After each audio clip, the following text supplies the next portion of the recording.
नमस्कार साथियों, जय हिंद।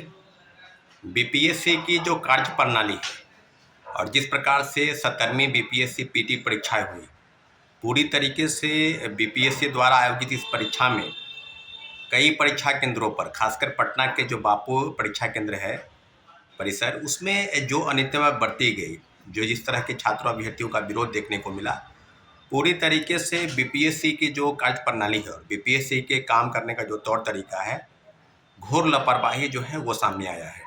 और निश्चित रूप से बीपीएससी द्वारा, बीपीएससी चेयरमैन जो रवि परमार मनु भाई है, उनके द्वारा लगातार ये छात्रों अभ्यर्थियों को धमकी दिया जा रहा है कि हमने चिन्हित कर लिया है, 50 से 60 छात्रों पर एफआईआर की गई है। और पूरी तरीके से इस बात को चिन्हित समझ में ये नहीं आ रहा है बीपीएससी को कि आखिर इस तरह की समस्याओं से समाधान कैसे हो, समस्याओं का सामना कैसे कर सके। और पूरी तरीके से मैं आपको बता दूं कि बीपीएससी द्वारा इस प्रकार के आयोजित परीक्षा में जिस प्रकार से सामने आई है कि कई अभ्यर्थी खुद मीडिया के सामने आ रहे हैं और कई तरह के आरोप लगा रहे हैं। कुछ ने कहा कि 12:30 बजे तक मुझे प्रश्न पत्र नहीं मिले। जैसा कि साथियों पता है सबको कि 12 बजे से परीक्षाएं शुरू होती है, 12 बजे से 2 बजे तक, और 11:55 पर सबको क्वेश्चन बुकलेट और ओएमआर शीट जो उनको रंगना है, कम से कम 5 मिनट उसमें समय उनको चाहिए होते हैं। और पूरी तरीके से बीपीएससी इस बात को लेकर सभी लोगों पर अब भी उसी सभागार में, उसी परिसर केंद्र में, कई रूम में जो वीडियो सामने आ रहे हैं कि एक प्रकार का प्रॉब्लम क्रिएट हो गया कि कहीं 12:30 बजे नहीं मिला, कहीं 12:45 बजे मिला। कई अभ्यर्थी इसका विरोध करने लगे, कुछ कह रहे हैं कि दूसरे रूम में पहले ही दे दिया गया था। कई कई तरह के आरोप हैं। परीक्षा जो नियंत्रक हैं वहाँ के, जो परीक्षा उनके जो है हार्ट अटैक आ गया। अब उनकी मौत की सूचना जो है उनकी मिल रही है कि उनकी मृत्यु हो गई है। पूरी तरीके से फिर बीपीएससी द्वारा आयोजित परीक्षा केंद्र पर पटना पुलिस यानी पटना के डिस्ट्रिक्ट मजिस्ट्रेट द्वारा जिस प्रकार से छात्रों अभ्यर्थियों पर हाथापाई की गई, उन्हें थप्पड़ मारा गया, इस तरह की चीज़ें सामने आई है। तो क्या बीपीएससी उसी दिन छात्रों अभ्यर्थियों के मुद्दे पर जो बापू परिसर केंद्र में हुआ उस पर मीडिया से बात कर रहे थे और स्पष्ट तौर पर कई कई सवाल का जवाब वो ऐसे दे रहे थे जैसे लगता है कि कोई धमकी भरा शब्द का इस्तेमाल कर रहा हो। और पूरी तरीके से कई चीज़ें सामने आई है। कई अभ्यर्थी, दूसरे राज्य के अभ्यर्थी जो हैं वो परीक्षा केंद्र में आए परीक्षा देने, जब बाहर निकले, कोई उड़ीसा से आया है, कोई बंगाल से आया है, मध्य प्रदेश, क्योंकि स्टेट जो पीसीएस होती है उसमें कई राज्यों के अभ्यर्थी शामिल होते हैं। इस बात का ख्याल बीपीएससी को भी पता है और दूसरे राज्य के अभ्यर्थी को भी पता है, क्योंकि बीपीएससी की गरिमा पहले से ही धूमिल हो चुकी है।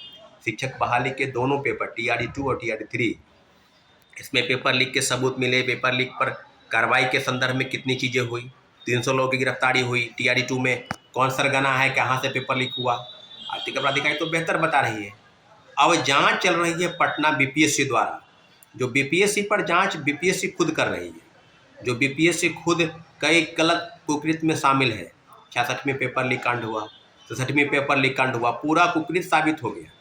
ओएमआर शीट की कार्बन कॉपी बाहर भेजी जाती है, मेंस की कॉपी लिखवाई जाती है। पूरी तरीके से इंटरव्यू में पैरवी के नाम पर क्या क्या चीज़ें होती है। तो मैं मांग करता हूं बिहार सरकार से कि एक एजेंसी, आर्थिक अपराध इकाई, वो सारे पहलुओं की जांच की, क्योंकि 12,000 परीक्षार्थियों का सवाल नहीं है, सवाल बीपीएससी के गरिमा का है। सवाल इस राज्य की, जो राज्य का जो पारदर्शिता है और जो एजेंसी है उसकी पूरी देखभाल इस राज्य के बिहार सरकार के आलोक में होनी चाहिए थी। जिस प्रकार से बीपीएससी काम कर रही है और हड़बड़ी में लगातार हम लोग डिमांड कर रहे थे कि जो प्रोटेस्ट हुआ और एक नॉर्मलाइजेशन को लेकर जो प्रोटेस्ट था, उसमें बीपीएससी लगातार कह रहे थे शिक्षकों के साथ मीटिंग बुलाए, छात्रों अभ्यर्थियों के साथ मीटिंग आप बुलाने वाले थे, वो आपने बुलाया नहीं, उल्टे गुमराह छात्रों अभ्यर्थियों कर रहे हैं। प्रदर्शन के दौरान सैकड़ों छात्र छात्राएं को चोट लगी है, इसलिए तो हम लोग डिमांड कर रहे थे कि भाई कम से कम 20 से 25 दिन आप परीक्षा की तिथि बढ़ा दीजिए। और हड़बड़ी किस बात की है? आप 13 तारीख को परीक्षा लेने के लिए डिटरमाइन थे, तो फिर तैयारी आपकी पूरी पूरी पूरी जो चीज़ है वो बिल्कुल सामने आ गई है कि बापू परिसर केंद्र में भी हाल में ही नवनिर्मित केंद्र है। जिस प्रकार से चीज़ें सामने आई, लगभग 50-60% लोग परीक्षार्थी परीक्षा नहीं दिए और आप कह रहे हैं कि कोई असामाजिक तत्व जो है उस परीक्षा को, भाई जो परीक्षा देने वाले लोग हैं वो मेच्योर लोग हैं, वो बिल्कुल डिटरमाइन है कि हम बीपीएससी द्वारा परीक्षा में चयनित होंगे, राज्य की सेवा करेंगे, तो आप उन्हीं को असामाजिक तत्व कह रहे हैं। और आपकी तरफ से जो घोर लापरवाही हुई, क्यों? अगर किसी को 12 बजे मिल गया, किसी को 12:30 तक नहीं मिला, तो इसका खमियाजा छात्र अभ्यर्थी क्यों भुगतेंगे? आप पूरी तरीके से इस बात को साबित कीजिए। और लगातार इस प्रकार का रिपोर्ट सौंपी जा रही है, छात्रों अभ्यर्थियों को डराने का प्रयास किया जा रहा है, कई कई चीज़ें हुई हैं। पूरी तरीके से बीपीएससी लापरवाही का पूरा जड़ है। अगर बीपीएससी इस प्रकार से नहीं करती, किसी परीक्षा केंद्र पर छोटी मोटी गलती होती है, लेकिन इतनी बड़ी परीक्षा और घोर लापरवाही, और उल्टे आप कह रहे हैं कि 50-60 लोग ही हैं जो ऐसे कर रहे हैं। बिल्कुल नहीं, 5-6 हज़ार अभ्यर्थियों की का जो जीवन का सवाल है, और पूरी तरीके से बीपीएससी द्वारा घोर लापरवाही के सवाल पर उन पर कहीं ना कहीं एक तरह का तोहमत लगाने का प्रयास आप कर रहे हैं। तो हम लोग बिल्कुल निश्चिंत हैं कि बीपीएससी आज से कल तक रिपोर्ट सौंपेगी पटना पुलिस प्रशासन, और उस रिपोर्ट के आलोक में आप पर कार्रवाई करनी है। लेकिन जिस प्रकार से पटना पुलिस प्रशासन द्वारा काम किया जा रहा है, बीपीएससी द्वारा काम चल रहा है, उस पर टोटल ओवरऑल छात्रों पर ही आप आरोप लगाने की फिराक में हैं, जो कहीं से भी जायज़ नहीं है।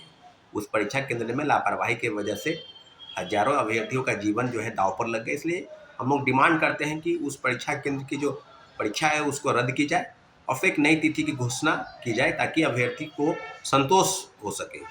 आप इस प्रकार से चीज़ नहीं कर सकते हैं। इसलिए हम आग्रह करते हैं कि बीपीएससी की जांच पर आर्थिक अपराध इकाई जांच करे और बेहतर जो जांच हो उसकी रिपोर्ट सबमिट हो।